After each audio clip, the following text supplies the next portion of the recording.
Hello बच्चों, welcome to the BCC classes. आप सभी बच्चों को बीसीसी क्लास में स्वागत है। बच्चों, आज हम लोग बाल और गति के नियम का लेक्चर नंबर 3 देखेंगे और इस नियम में हम लोग बात करेंगे अरस्तू और गैलीलियो का नियम। ठीक है, चलिए तो इसकी शुरुआत भी हम लोग एक स्टेटमेंट से करते हैं। कहते हैं बच्चों कि तारे जमीन पे लाना है तुम्हें, मेहनत की गलियों से गुजर जाना है तुम्हें। तारे जमीन पे लाना है तुम्हें, मेहनत की गलियों से गुजर जाना है तुम्हें। अपने हाथों के लकीरों को मत देखो बच्चों, इन लकीरों से आगे जाना है तुम्हें। तो अब हम लोग बात कर लेते हैं आज अरस्तू का नियम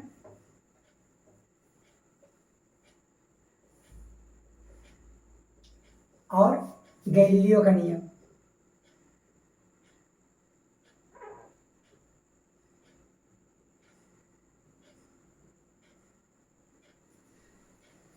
ठीक है, आज का हम लोगों का गोल है अरस्तू का नियम और गैलीलियो का नियम।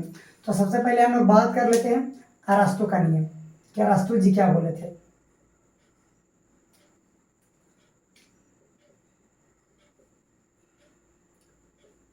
ठीक है, अरस्तू ने बच्चों 2 स्टेटमेंट दिया था, 2 कथन। पहला उनका कहना था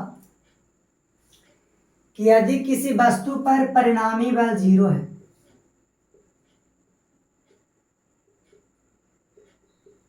और परिणामी बल को हम एफ नेट या एफ से सूचित करते हैं, 0 है, तो उन्होंने कहा कि वस्तु विराम अवस्था में रहेगा।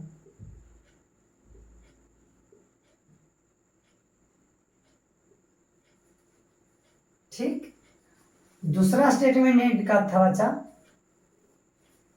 कि यदि वस्तु पर परिणामी बल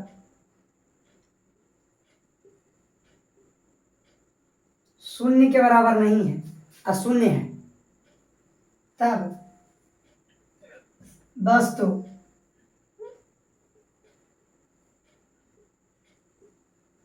एक समान चाल से चलेगी।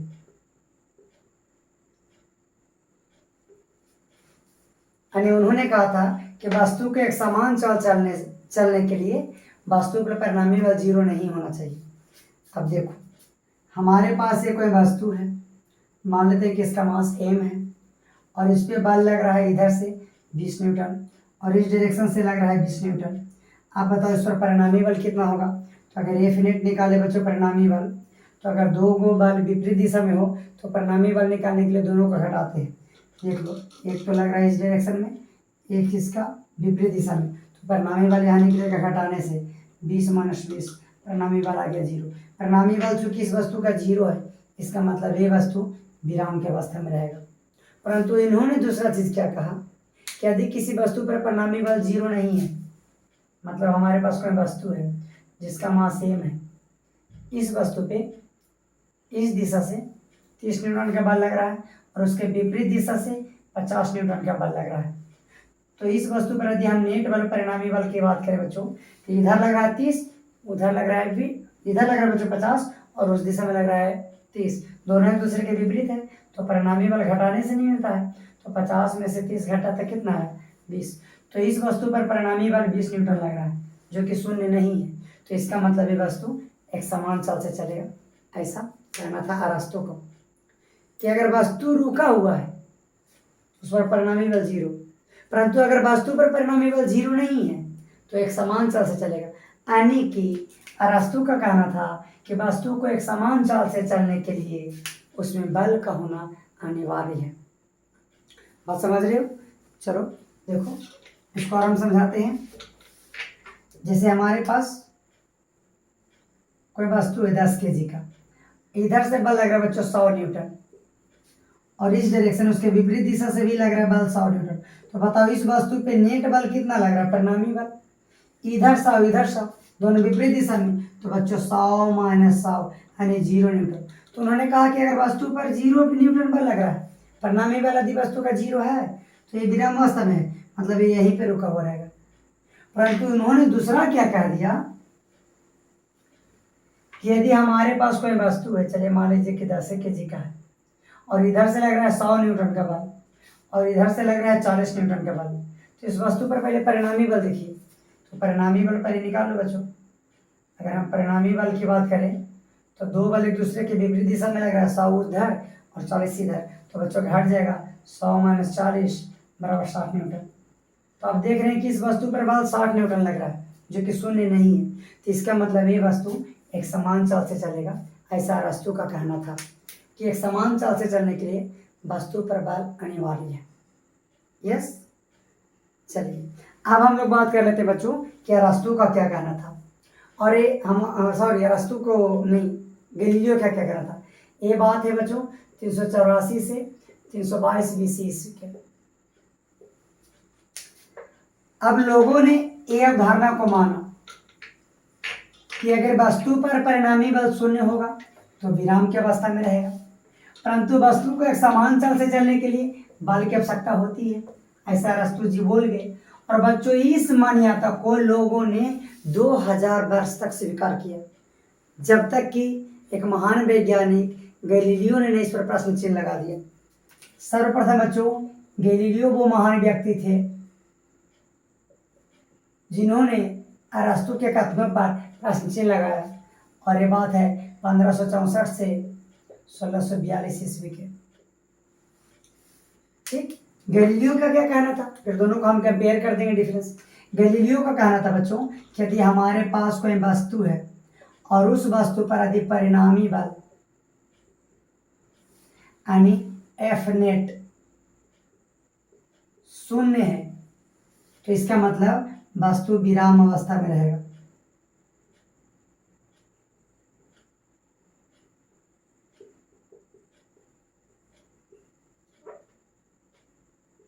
और इन्होंने एक चीज और कहा, और साथ ही वस्तु एक समान चाल से चलेगा।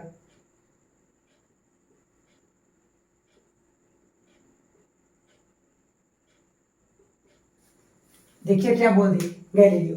गैलीलियो बोले कि यदि किसी वस्तु पर परिणामी बल 0 है तो इसका मतलब वस्तु दो स्थिति में हो सकता है, या तो वस्तु वो विराम की अवस्था में होगा या एक समान चाल से चल रहा होगा। जबकि अरस्तु जी क्या बोले थे कि एक समान चाल से चलने के लिए वस्तु के ऊपर बल लगना जरूरी है। यस, विराम में कब होगा, जब उस पर परिणामी बल 0। जबकि ये कह रहे हैं कि अगर परिणामी बल 0 है इसका मतलब वस्तु विराम अवस्था में रहेगा और एक समान चाल से चलेगा। और से अच्छा होगा बच्चों या एक समान चाल से चलेगा। जैसे देख लो, हमारे पास ये कोई 50 kg का वस्तु है, इस पर बच्चों इस दिशा से 80 न्यूटन का बल लग रहा है और इसके विपरीत दिशा से 80 न्यूटन का बल लग रहा है। तो बताइए इस वस्तु पर परिणामी बल कितना लग रहा है। तो ये फिनिट निकालेंगे बच्चों, तो परिणामी बल निकालने के लिए घटा देते हैं, इधर 80 इधर 80, तो 80 - 80 बराबर 0। तो आप देख सकते हो कि इस वस्तु पर परिणामी बल 0 न्यूटन लग रहा है।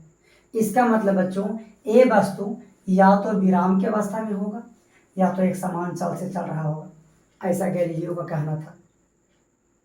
यस, फिर समझा दें। चलिए एक और एग्जांपल लेते हैं। ऊपर देख लो, हमारे पास मान लेते हैं कि ये कोई m द्रव्यमान की वस्तु है, इस दिशा से इस पर बल लग रहा है 40 न्यूटन और इसके विपरीत दिशा से बल लग रहा है बच्चा 40 न्यूटन।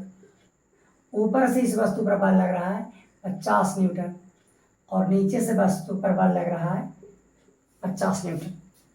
तो सबसे पहले आप वस्तु पर परिणामी बल देखो।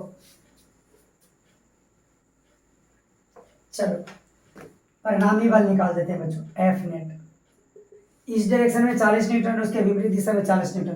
तो परिणामी बल बच्चों घटाने से मिलता है 40 - 40 यानी 0 न्यूटन। ऊपर की तरफ बल 50 न्यूटन, नीचे की तरफ 50 न्यूटन। तो एफ नेट अगर हम बात करें ऊपर नीचे का, तो ऊपर 50 नीचे 50, इसका मतलब यहाँ भी 0 न्यूटन। इसका मतलब इस वस्तु पर सभी डायरेक्शन के जो परिणामी बल है वो 0 है। इसका मतलब ये वस्तु या तो कहीं विराम अवस्था में होगा या चाहे तो बच्चों एक समान चाल से चल रहा होगा। यस, ऐसा गैलीलियो का कहना था। अब दोनों गैलीलियो और अरस्तु में अंतर बता देते हैं।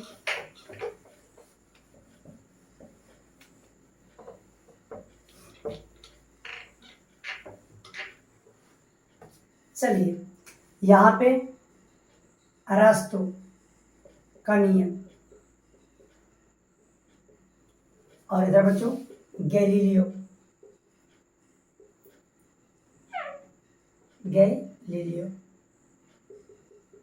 का नियम। बच्चों दोनों का दो स्टेटमेंट था। पहला अरस्तु जी का कहना था कि अगर परिणामी बल एफ नेट किसी भी वस्तु पर शून्य हुआ तो वस्तु विराम में रहेगा।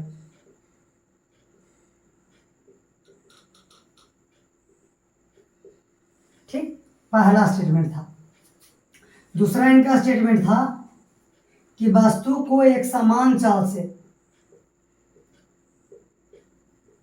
चलने के लिए बल की आवश्यकता होती है।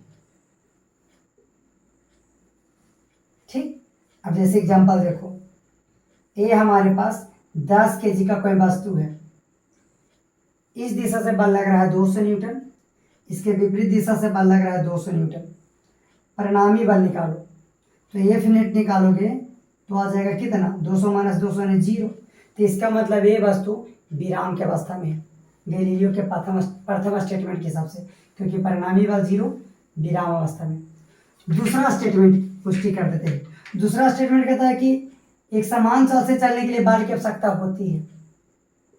मतलब हमारे पास एक कोई वस्तु है 10 kg की, इधर से बल लग रहा है 500 न्यूटन और इसके विपरीत दिशा से बल लग रहा है 200 न्यूटन।